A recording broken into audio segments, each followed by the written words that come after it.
नमस्कार, आप देख रहे हैं BS24 न्यूज। मैं हूं आपके साथ विनोद कुमार। आज पूरे देश भर में धूमधाम से दशहरा का पर्व मनाया जा रहा है। इस दिन दिल्ली NCR समेत देश भर के तमाम जगह बुराइयों पर अच्छाई की जीत के प्रतीक रावण का पुतला जलाया जाता है। आखिर इतना ज्ञानी और बलशाली होने के बावजूद रावण ने ऐसा काम किया कि वह बुराई की प्रतीक बन गया और हजारों साल बीत जाने के बाद भी आज बुराई पर अच्छाई की जीत के रूप में दशहरा के दिन रावण का पुतला जलाया जाता है। ऐसे में सवाल उठता है, आखिर कौन था रावण, कब हुआ था उसका जन्म और क्या थी उसकी विशेषता, और क्यों हुआ था राम और रावण का युद्ध। इन तमाम तरह के सवालों के जवाब हम इस रिपोर्ट में जानेंगे। सबसे पहले जानते हैं रावण के जन्म के पीछे का रहस्य और एक ब्राह्मण पुत्र होने के बाद भी रावण में राक्षस वाले गुण कैसे आए। वाल्मीकि रामायण के अनुसार पौराणिक काल में माली, सुमाली और मलेबन नाम के 3 क्रूर दैत्य भाई हुआ करते थे। इन तीनों ने ब्रह्मा जी की घोर तपस्या की, जिससे प्रसन्न होकर ब्रह्मा जी ने उन्हें बलशाली होने का वरदान दिया। वरदान मिलते ही तीनों स्वर्ग लोक, पृथ्वी लोक और पाताल लोक में देवताओं सहित ऋषि मुनियों और मनुष्यों पर अत्याचार करने लगे। इनका अत्याचार जब काफी बढ़ गया तब ऋषि मुनियों और देवतागण भगवान विष्णु के पास गए और उनसे तीनों दैत्य भाइयों के अत्याचार की व्यथा सुनाई। इस पर भगवान विष्णु ने कहा कि मैं इन दुष्ट राक्षसों का अवश्य विनाश करूंगा। जब ये बात माली, सुमाली और मलेबन को पता चला तो उन्होंने अपने सेना के साथ इंद्रलोक पर आक्रमण कर दिया। इस पर भगवान विष्णु इंद्रलोक आकर राक्षसों का नरसंहार करने लगे। भगवान विष्णु रण क्षेत्र में आने के कुछ क्षण बाद ही सेनापति माली सहित बहुत से राक्षसों को मार गिराए और बचे हुए राक्षस लंका की ओर भाग गए और सुमाली के नेतृत्व में लंका को त्याग कर पाताल में जाकर रहने लगे। काफी दिनों तक सुमाली और मलेबन अपने परिवार के साथ पाताल में ही छुपा रहा। काफी समय बीतने के बाद उसे लगा कि हम राक्षसों को देवताओं के भय से यहाँ कितने दिनों तक छुप कर रहना पड़ेगा। ऐसे में कौन सा उपाय किया जाए जिससे देवताओं पर विजय प्राप्त की जा सके। कुछ देर बाद उसे कुबेर का ध्यान आया। तब उसके मन में यह विचार आया कि क्यों ना वो अपनी पुत्री का विवाह ऋषि विश्वास से कर दे, जिससे उससे कुबेर जैसे तेजस्वी पुत्र की प्राप्ति आसानी से हो जाएगी। इस पर सुमाली अपनी पुत्री केकसी के पास पहुंचा और बोला, हे पुत्री, तुम विवाह के योग्य हो चुकी हो, परंतु मेरे भय की वजह से कोई तुम्हारा हाथ मांगने मेरे पास नहीं आता है। इसलिए राक्षस वंश के कल्याण के लिए मैं चाहता हूँ कि तुम पराक्रमी महर्षि विश्वा के पास जाकर उनसे विवाह करो और पुत्र प्राप्त करो। राक्षसी होते हुए भी केकसी एक धर्मपराय स्त्री थी। इसके चलते उसने अपने पिता की इच्छा को पूरा करना अपना धर्म माना और विवाह के लिए स्वीकृति दे दी। केकसी महर्षि विश्वा से मिलने पाताल लोक से पृथ्वी लोक की ओर चल पड़ी। जब केकसी महर्षि विश्वा के आश्रम पहुंची तो शाम हो चुकी थी। आश्रम पहुंचकर केकसी ने सबसे पहले महर्षि का चरण वंदन किया और फिर मन की इच्छा जताई। इस पर महर्षि विश्वा ने कहा, मैं तुम्हारी ये इच्छा अभिलाषा पूर्ण कर दूंगा, किंतु तुम कुबेला में मेरे पास आई हो, इसलिए मेरे पुत्र क्रूर कर्म करने वाले होंगे। उन राक्षसों की सूरत भी भयानक होगी। महर्षि विश्वा के वचन सुन केकसी उनको प्रणाम कर बोली, आप जैसे ब्राह्मणवादी दौर में ऐसे दुराचारी पुत्रों की उत्पत्ति नहीं चाहती, अतः आप मेरे ऊपर कृपा करें। तब महर्षि ने केकसी से कहा कि तुम्हारा तीसरा पुत्र मेरी ही तरह धर्मात्मा होगा। विवाह के पश्चात केकसी ने विभत्स राक्षस रूपी पुत्र को जन्म दिया, जिसके 10 सिर थे। उसके शरीर का रंग काला और आकार पहाड़ के समान था। इसलिए महर्षि विश्वा ने केकसी के सबसे बड़े पुत्र का नाम दशग्रीव रखा, जो बाद में रावण के नाम से तीनों लोकों में जाना गया। इसके बाद केकसी के गर्भ से कुंभकर्ण का जन्म हुआ। उसके समान लंबा चौड़ा दूसरा कोई नहीं था। फिर बुरी सूरत की शूर्पणखा उत्पन्न। फिर सबसे छोटे पुत्र के रूप में धर्मात्मा विभीषण ने जन्म लिया। वहीं दूसरी मान्यताओं के अनुसार ऐसा माना जाता है कि रावण और उसका भाई कुंभकर्ण पूर्व जन्म में भगवान विष्णु के द्वारपाल जय विजय थे। एक समय की बात है, बाल ब्राह्मण बैकुंठ जाने के लिए प्रवेश द्वार पहुंचे, जहां जय विजय पहले से ही मौजूद थे। बाल ब्राह्मणों ने अंदर जाने की मंशा जाहिर की तो जय विजय ने उन्हें जाने से रोक दिया। इसी से नाखुश बाल ब्राह्मणों ने दोनों को मृत्यु लोक में जन्म लेने का श्राप दे दिया। जय विजय ने इस श्राप से मुक्ति का मार्ग पूछा तो ब्राह्मणों ने भगवान विष्णु की ओर इशारा कर दिया। एक अन्य कारण नारद मोह भी बताया जाता है, जो रावण जन्म का कारण बना। मान्यताओं के मुताबिक एक बार नारद मुनि को अहंकार हो गया कि वह माया को जीत चुके हैं। भगवान विष्णु उनके अहंकार को समझ गए। उन्होंने माया से एक नगर बनाया।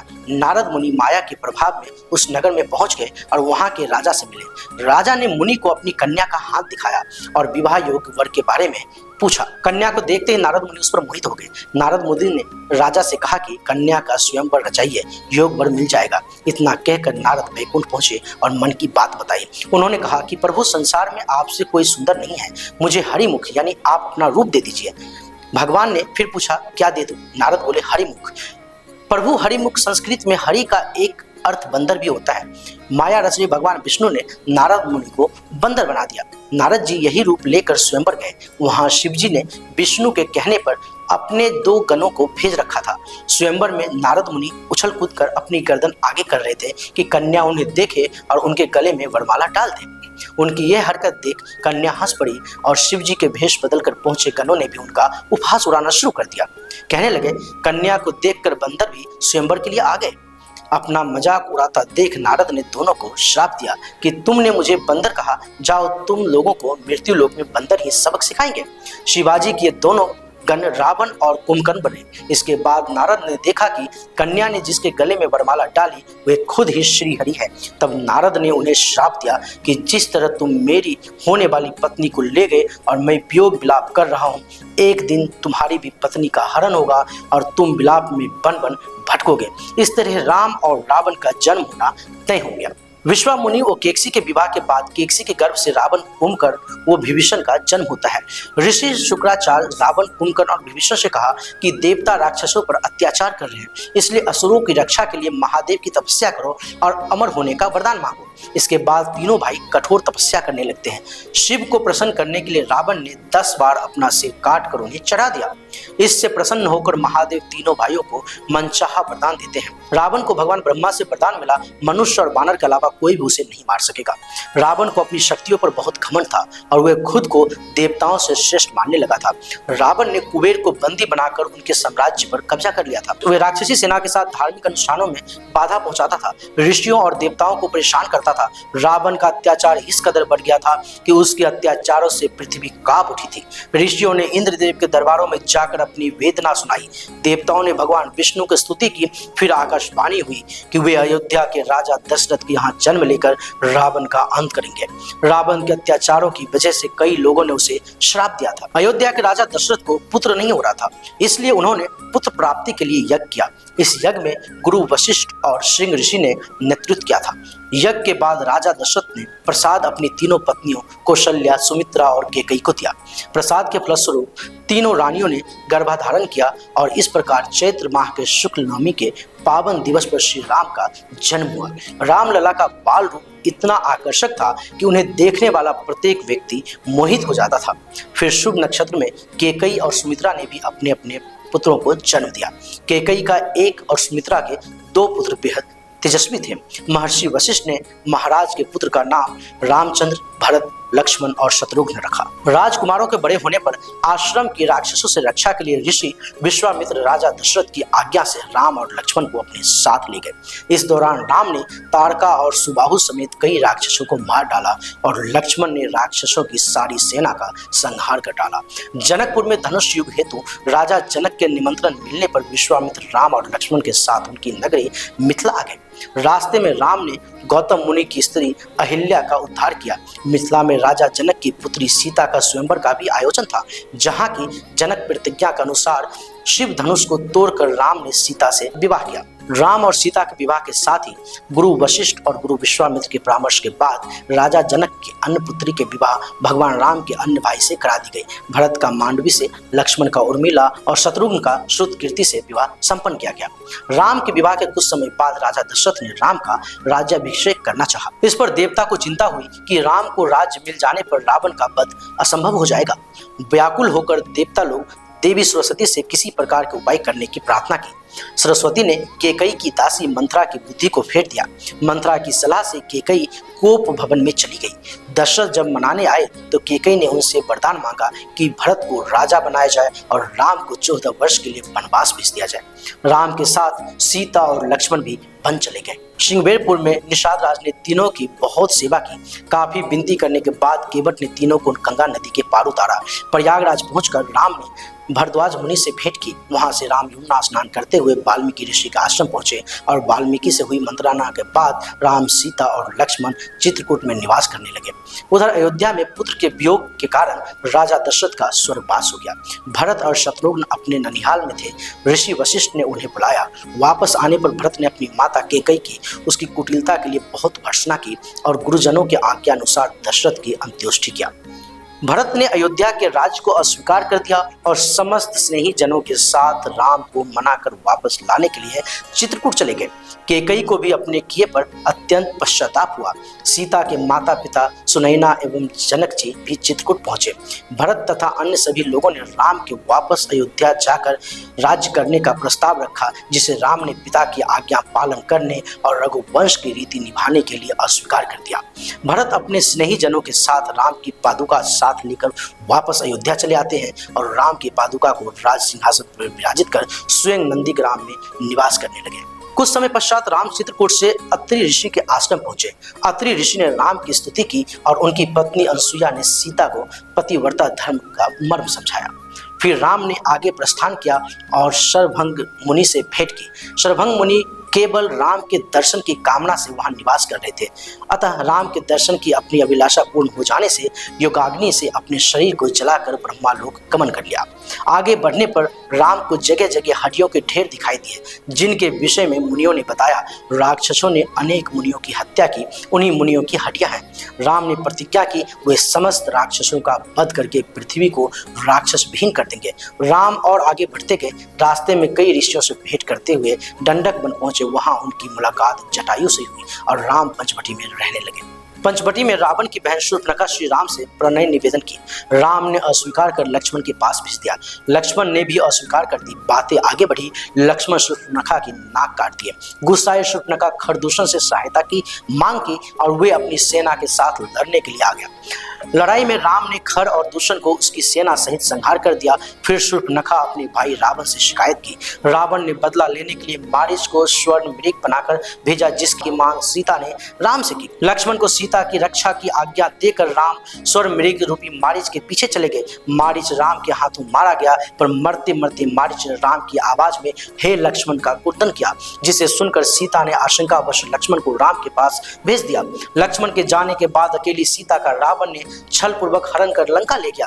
रास्ते में जटायु ने सीता को बचाने के लिए रावण से युद्ध किया। रावण ने उसके पंख काटकर उसे अधमरा कर दिया। वापस आने पर सीता को नहीं देख राम अत्यंत दुखी होकर विलाप करने लगे। रास्ते में जटायु से भेंट होने पर उसने राम को रावण के द्वारा अपनी दुर्दशा होने वो सीता को हर कर दक्षिण दिशा की ओर ले जाने की जानकारी दी और जटायु ने अपने प्राण त्याग दिया।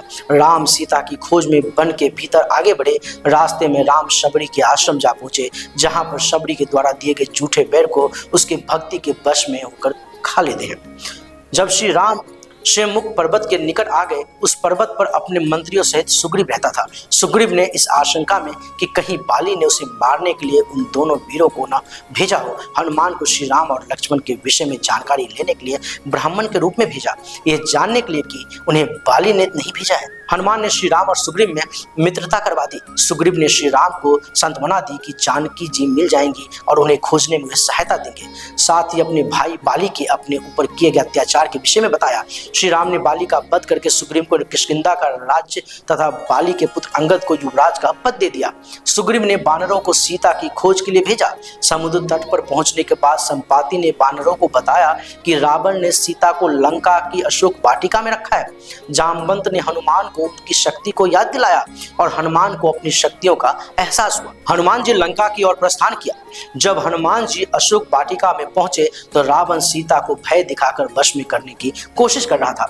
रावण के जाने के बाद त्रिजटा सीता को सांत्वना दी। एकांत होने पर हनुमान जी मां सीता से भेंट करके उन्हें राम की मुद्रिका दी। हनुमान जी ने अशोक वाटिका का विध्वंस करके रावण के पुत्र अक्षय कुमार का वध कर दिया। मेघनाथ हनुमान को नागफांस में बांधकर रावण की सभा में ले गया। रावण के प्रश्न के उत्तर में हनुमान ने अपना परिचय राम के दूत के रूप में दिया। रावण ने हनुमान जी की पूंछ में कपड़ा बांधकर आग लगा दी।